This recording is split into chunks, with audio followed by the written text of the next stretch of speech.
क्या विशेषता है? आपके शहर की विशेषता है यहाँ पवित्रता है, और जहाँ पवित्रता होती है वहाँ नम्रता होती है, वहाँ सादगी होती है। इसीलिए उसको देव भूमि कहा जाता है। देव भूमि अर्थात फिर देह भूमि के रहवासी कैसे होंगे? देव भूमि के रहवासी हर एक दिव्य संस्कारों वाले होंगे। होंगे या नहीं होंगे? तभी तो हम देव भूमि कहलाएंगे। और वास्तविकता ये है कि एक ऐसा समय था जहाँ भारत ही देवभूमि था। भारत ही देवभूमि था। इसीलिए आज भी पूरे भारत में देवी देवताओं की इतनी महिमा है, इतना पूजन है, इतना गायन है, क्योंकि वो हमारे पूर्वज हैं। इसीलिए हम कहते हैं ना, ये मेरी कुल देवी है, ये मेरे कुल देवता हैं। अर्थात हमारे पूर्वज कौन? हमारे पूर्वज कौन? आप बताओ, हमारे पूर्वज कौन?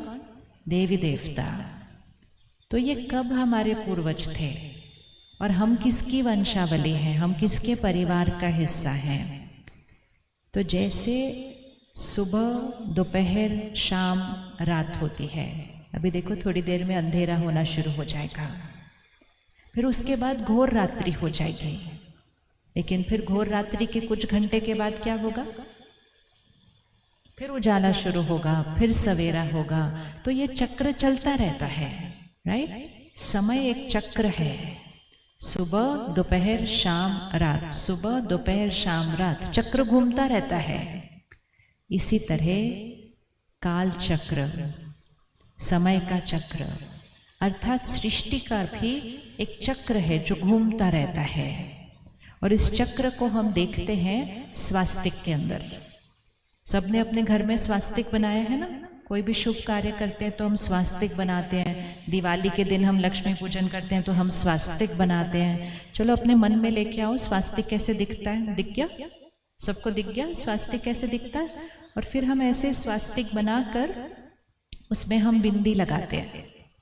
एक बार बिंदी लगाओ। बिंदी कैसे लगाते हैं? कहाँ पहले लगाते हैं? पहले कहाँ लगाते हैं बिंदी? पहले यहाँ लगाते हैं। फिर कहाँ लगाते हैं? फिर यहाँ लगाते हैं। फिर कहाँ लगाते हैं? यहाँ, और फिर यहाँ। ऐसे नहीं कहीं भी लगा दो, उसकी भी एक विधि है कि बिंदी पहले यहाँ, फिर यहाँ, फिर यहाँ, फिर यहाँ। स्वास्तिक आ गया? सबको याद आ गया कैसे दिखता है? चलो एक बार हाथ ऊपर करो और देखते हैं स्वास्तिक कैसे बनता है। पहला भाग कैसे है? ऐसे, मतलब हाथ कैसे है ना? ऐसे है ना पहला वाला भाग, हाथ ऐसे है। दूसरा भाग हाथ किधर हो जाता है? हाथ ऐसे हो जाता है। तीसरा भाग हाथ ऐसे है, और चौथा भाग हाथ ऐसे है। 1 2 3 4 करो एक बार। 1 2 3 4। जो पहला है वो है सुबह, यह है सृष्टि की सुबह, जिसको सत्युग कहते हैं। तो तब हाथ कैसे? ये हम क्या कर रहे हैं? हाथ ऐसे से क्या कर रहे हैं? क्या कर रहे हैं? ऐसे हम हाथ करते हैं तो क्या कर रहे हैं? हम आशीर्वाद दे रहे हैं, मतलब हम सबको देने वाले हैं। फिर दोपहर, त्रेता युग, हाथ कैसे हो गया? नीचे, मतलब देना थोड़ा सा कम हुआ। फिर तीसरा भाग हाथ कैसे हो गया? ऐसे, मतलब कौन बन गए? ठीक है। और चौथा भाग फिर हाथ कैसे हो गया? देखा हमारा काल चक्र कैसे घूम रहा है। पहले हम कैसे थे? देने वाले। फिर कैसे हो गए? थोड़ा सा देना कम हो गया। फिर तीसरा कौन सा हो गया? हम कौन बन गए? मांगने वाले। और चौथा क्या बन गए? मांगने वाले से क्या बन गए? अब हम मारने वाले बन गए। किसको मारते हैं हम सारा दिन? हम तो किसी को नहीं मारते सारा दिन में, लेकिन सबसे ज्यादा पता है हम किसको मारते हैं? सबसे ज्यादा दुख किसको देते हैं सारा दिन? उंगली रखो उस पर जिसको सबसे ज़्यादा तंग करते हैं सारा दिन। रखो रखो, पता है ना किसको तंग करते हैं सबसे ज़्यादा? किसको तंग करते हैं सबसे ज़्यादा? अपने आप को। एक छोटी सी बात हुई नहीं कि यहाँ चलता जाता है, चलता जाता है, चलता जाता है। इसने ऐसा क्यों बोला, मेरे साथ ऐसा क्यों हुआ, ऐसे इतना मारते हैं अपने आप को, इतना मारते हैं, इतना मारते हैं। एक के बाद एक संकल्प करते ही जाते हैं। मन सोचना बंद ही नहीं करता। और इतना सब अपने आप को तंग करके, अपने आप को दुख देकर फिर हम कहते हैं, कोई पूछता है क्यों दुखी हो, तो उंगली किसके ऊपर डाल देते हैं?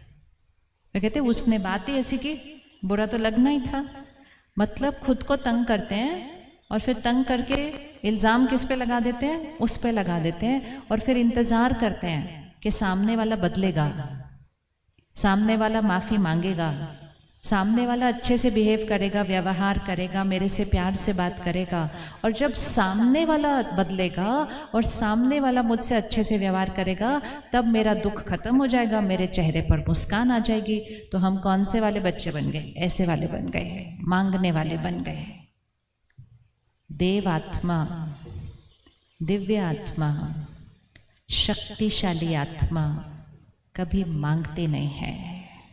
वो सबको कौन सी वाली आत्मा है? देने वाली आत्मा है। आप आज से बदलने के लिए रेडी है? मांगने से देने वाले आत्मा कौन कौन बनने के लिए रेडी है कि आज से मांगना बंद? पक्का पक्का करो। कैमरा में सबकी फोटो आ रही है, ध्यान से। आपके घर वाले भी देखेंगे कि आप हाथ ऊपर उठा के आए हो। हाँ, आज से हम मांगने वाले नहीं हैं। बहुत सिंपल है, और ये हमारे जीवन को, सबसे पहले हमारे जीवन को स्वर्ग बनाएगा। सत्युग पहले यहाँ बनता है, फिर सत्युग घर में बनता है, फिर धीरे धीरे सत्युग सृष्टि पर आता है। क्यों हमें अब यहाँ सत्युग बनाना है? क्योंकि हमने ही घोर कलयुग बना दिया। लगता है आपको सृष्टि पर घोर कलयुग बन गया है? वैसे उस हिसाब से आपका शहर तो काफ़ी सत्युग है, अभी भी बहुत सत्युग है, अभी भी बहुत पवित्रता है। लेकिन अब हमें उसको संपूर्ण पवित्रता पर लेकर जाना है, उस प्योरिटी पर लेकर जाना है, उन संस्कारों पर लेकर जाना है। तो सुबह, दोपहर, शाम, रात। रात के बाद 4 भाग है ना? ऐसे, ऐसे, ऐसे और ऐसे। ऐसे के बाद कौन सा भाग आएगा? अब ऐसे वाले के बाद कौन सा भाग आने वाला है? अब ऐसे वाला भाग आने वाला है। तो सुबह, दोपहर, शाम, रात। रात के बाद सुबह। सतयुग, त्रेता युग, द्वापर युग, कलयुग। कलयुग के बाद आप बताओ, कलयुग के बाद? अच्छे से बोलो, इधर तक भी आवाज नहीं आ रही। पूरे देश में आवाज भेजनी है हमने कि कलयुग के बाद क्या आएगा? सतयुग आएगा। कैसे आएगा? अच्छा, ये कलयुग किसने बनाया? ये कलयुग किसने बनाया? किस किस को लगता है मैंने योगदान दिया कलयुग बनाने में? हाथ उठाना जरा। हाँ, देखा ना, हम सब ने बड़े प्यार से बनाया इसको, अच्छे से। बहुत मेहनत की है कलयुग बनाने में। रोज कितनी मेहनत करते हैं कलयुग को और कलयुग करने में। तो कलयुग कैसे बनता है? जब हम अहंकार, देहभान, ईगो, काम, क्रोध, लोभ, मोह, अहंकार, ईर्ष्या, द्वेष, नफरत, निंदा, डर, दर्द, जब हम इन संस्कारों से जीवन जीते हैं तो सृष्टि कैसे बन जाती है? क्योंकि संस्कार से संसार बनता है। किससे बनता है संसार? संस्कार से संसार बनता है। तो कलयुग हमने बनाया, अब सतयुग कौन बनाएगा? सतयुग कौन बनाएगा? सतयुग हम बनाएंगे। बोलो मैं, इसमें बोलो मैं। सतयुग कौन बनाएगा? अच्छे से, सतयुग कौन बनाएगा? मैं। और जहाँ अभी भी इतनी पवित्रता है, वहाँ से बनाना तो और आसान होना चाहिए ना। आप यहाँ से बनाकर पूरे देश में वो भेज सकते हैं, क्योंकि स्वर्णिम भारत बनना है। बनना या नहीं बनना? इसीलिए भारत देश का गायन है कि जहाँ शेर और बकरी एक घाट पर पानी पीते थे, अर्थात इतनी संपूर्ण पवित्रता थी, प्रकृति भी कितनी सतो प्रधान थी। इसीलिए सत्यनारायण की कथा में क्या कहते हैं? नर ऐसी करनी करे जो नर से, क्या कहा ना है? नर से नारायण, नारी से लक्ष्मी। अब हमने ये कितनी बार सुनी है कथा, लेकिन हमने इस पे कभी मंथन नहीं किया कि इसका मतलब क्या है। नर ऐसी करनी करे जो नर से नारायण बने, नारी से लक्ष्मी बने। तो नर और नारी अर्थात कौन सा युग? कलयुग। श्री लक्ष्मी, श्री नारायण, कौन सा युग? सतयुग।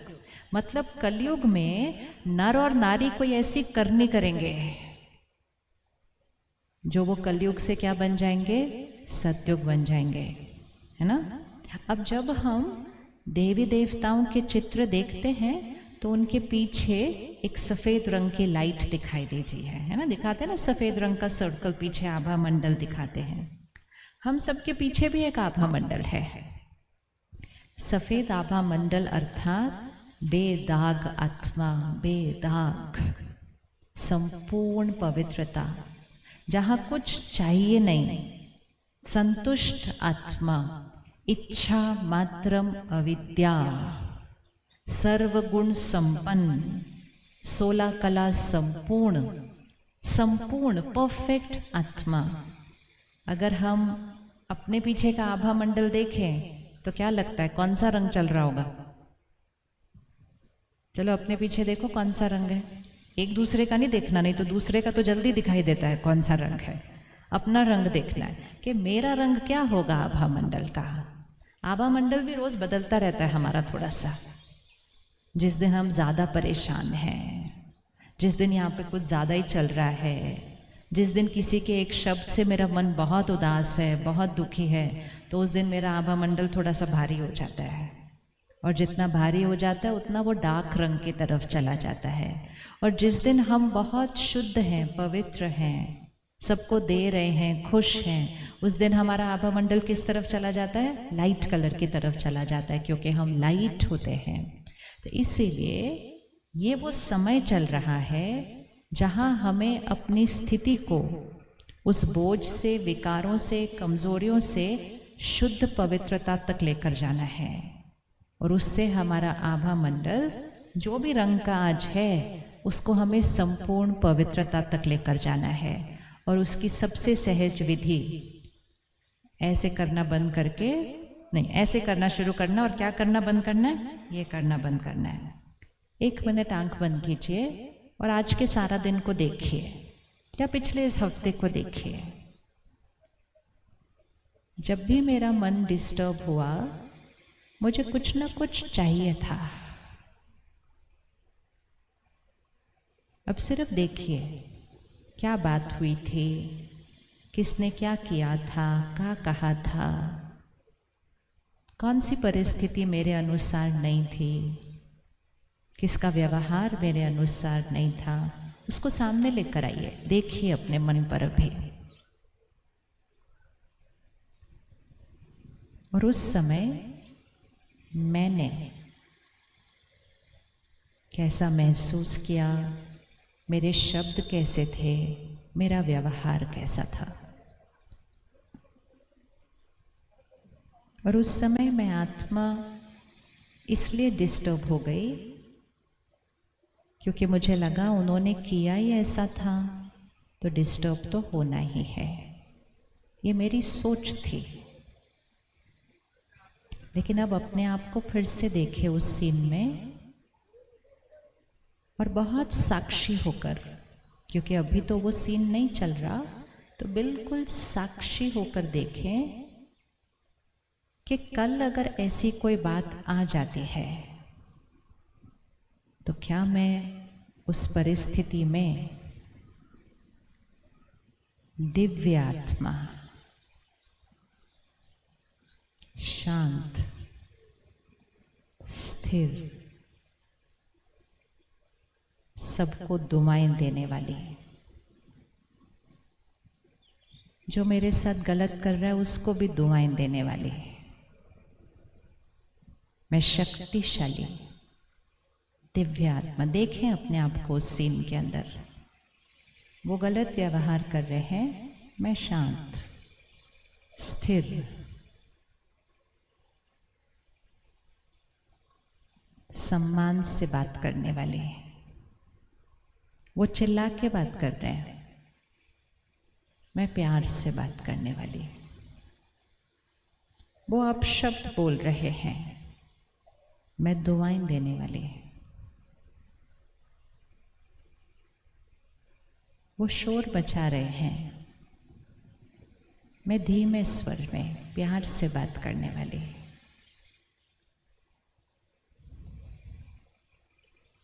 वो इस क्षण कमजोर है, सिर्फ इस क्षण के लिए वो कमजोर है, मैं शक्तिशाली, मैं दिव्यात्मा हूँ।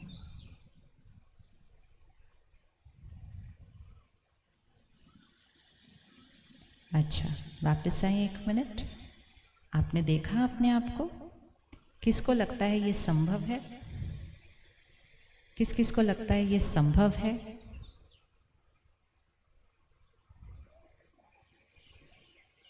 संभव है या नहीं है?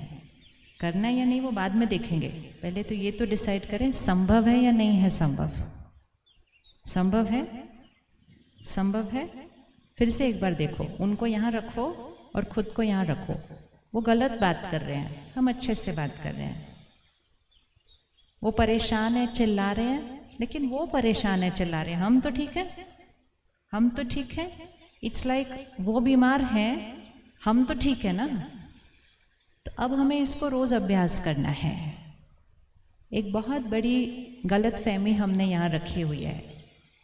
किसी ने हमें बचपन से सिखाया, चारों तरफ भी हमने वैसा देखा, तो हम भी वैसे बनने लग गए। और वो था कि मेरे मन की स्थिति परिस्थिति और लोगों पर निर्भर है। तो हमने कहा उसकी वजह से बुरा लगा, उसकी वजह से गुस्सा आया, उसकी वजह से ये भाषा बोल बोलकर हम अपने आप को क्या करते गए? कमज़ोर करते गए, कमज़ोर करते गए। और हमने कहा जब सब ठीक होंगे तब हम ठीक होंगे। आत्मनिर्भर, मैं आत्मा किस पर निर्भर हूँ? सिर्फ आत्मनिर्भर, शक्तिशाली आत्मा। अगर कोई गुस्सा कर रहा है तो क्या हम शांत रह सकते हैं? यह संभव है या संभव नहीं है? है या नहीं है? बताइए आप, है या नहीं है? है। लेकिन उस समय हम क्यों नहीं रहते हैं? हम कहते हैं उसने गुस्सा किया तो मुझे भी तो आना ही था।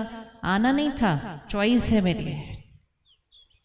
अब मुझे अपने आप से पूछना है कि जब वो गलत कर रहे हैं तो मुझे सही क्यों रहना चाहिए? आपको लगता है कोई गलत कर रहा हो तो हमें सही रास्ते रहना चाहिए? रहना चाहिए या नहीं रहना चाहिए? क्यों रहना चाहिए? इसलिए रहना चाहिए क्योंकि सही रास्ते रहने से मेरे संस्कार कैसे रहेंगे, मेरे मन की स्थिति कैसी रहेगी, मेरे शरीर का स्वास्थ्य कैसा रहेगा, मेरे घर का वातावरण कैसा रहेगा। आज जब भी परिस्थिति, अच्छा आपको मौसम डिस्टर्ब होता हुआ दिखाई दे रहा है, चलो एक संकल्प करते हैं, जरा सीधा होकर बैठे, यहाँ संकल्प करें, प्रकृति को संकल्प दें, परमात्मा को याद करें और प्रकृति को एक संकल्प देते हैं। प्रकृति हमारी सहयोगी है, प्रकृति हमारी साथी है। प्रकृति का शुक्राना करें।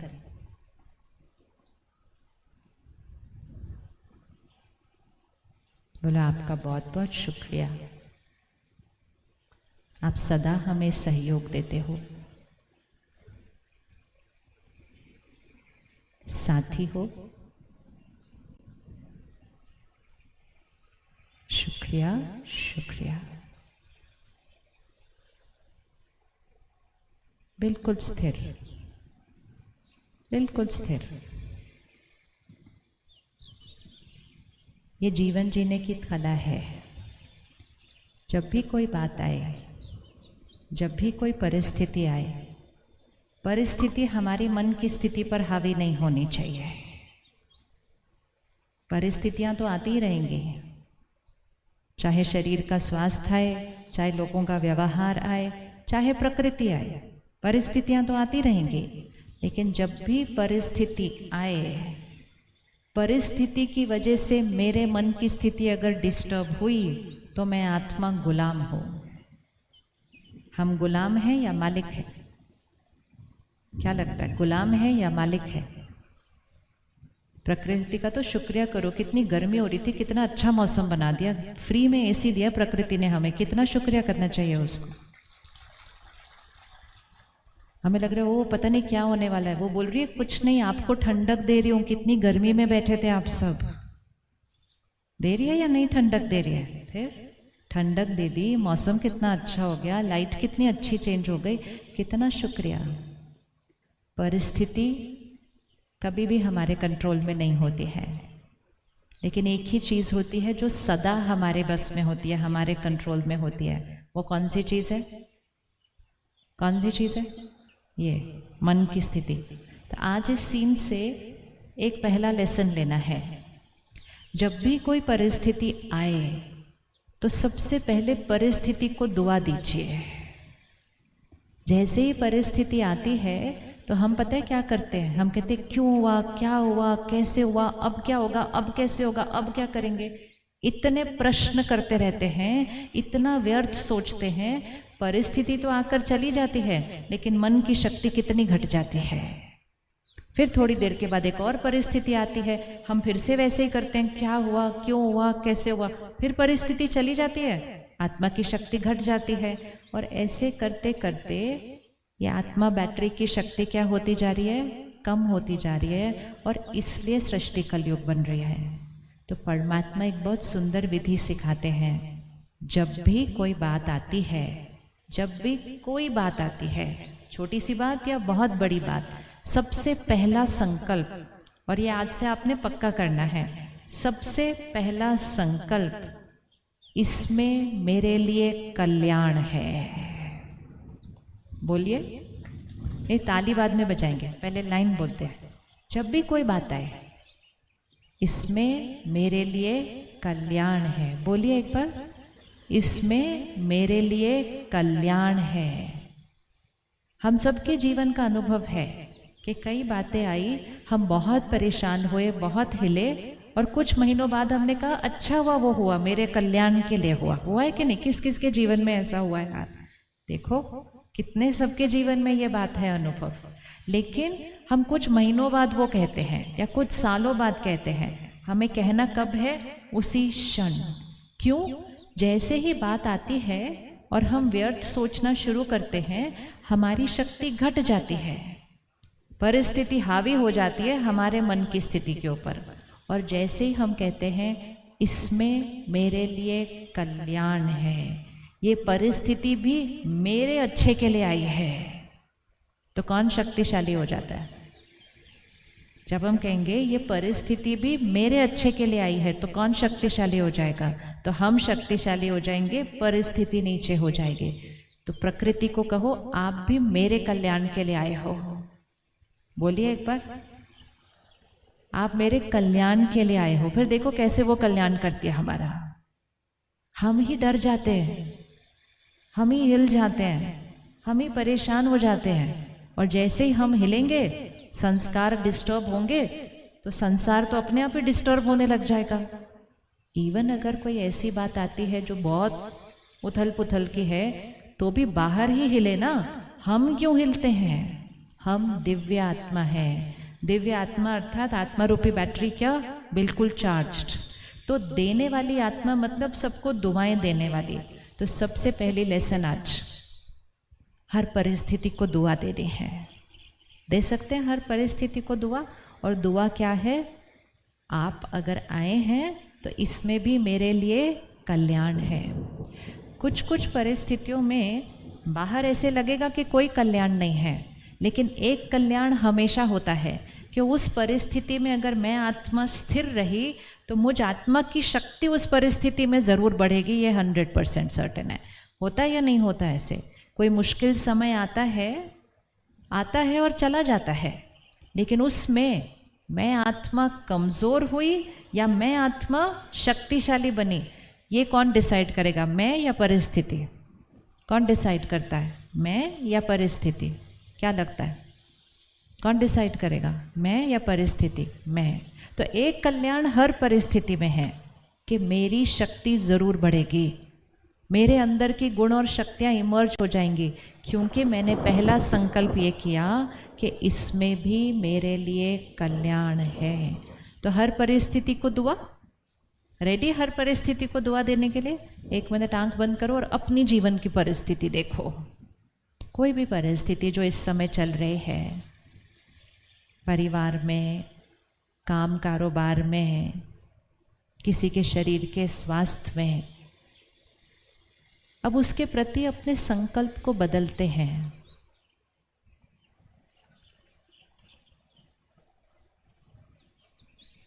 और जो आप चाहते हैं देखना कि सब ठीक है, सब परफेक्ट है, सब स्वस्थ हैं, निरोगी हैं, धन भरपूर है, रिश्ते मजबूत हैं, परिवार एकजुट है, जो आप देखना चाहते हैं उस परिस्थिति में, उस परिस्थिति को वो दुआ दीजिए। जो परिस्थिति दिखाई दे रही है उसका चिंतन नहीं करना है, जो परिस्थिति बनाना चाहते हैं उसका संकल्प करना है, वो दुआ देना है।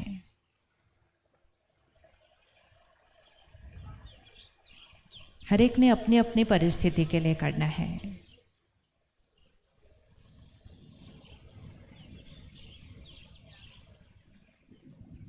जो आप देखना चाहते हैं वो दुआ देनी है।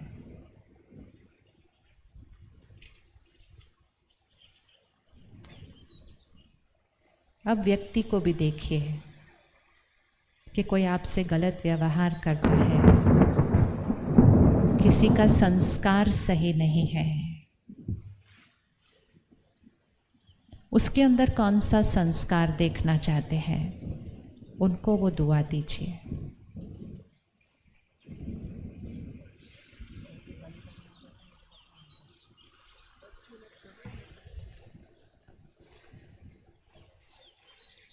तो राजयोग वो विधि है जिससे मैं आत्मा परमात्मा की शक्तियों को अपने अंदर भर के हर परिस्थिति और हर आत्मा को सदा ही दुआएं देने वाले, शक्तियाँ देने वाले, हर परिस्थिति में सही सोचने वाले और सदा भरपूर ज्ञान और परमात्मा की शक्तियों से मैं आत्मा भरपूर। जब मैं भरपूर तो हर परिस्थिति में हम देने वाले बन जाते हैं। जब हम खाली होते हैं तो हर परिस्थिति में हम चाहिए वाले बनते हैं। तो एक अपनी परिस्थिति के लिए आज एक दुआ फिक्स कीजिए। हर एक को मिला? हाथ उठाओ जिसको अपनी परिस्थिति के लिए दुआ मिली कि कौन सी करनी है। बहुत बढ़िया। अब हम व्यक्ति के लिए भी दुआ कीजिए।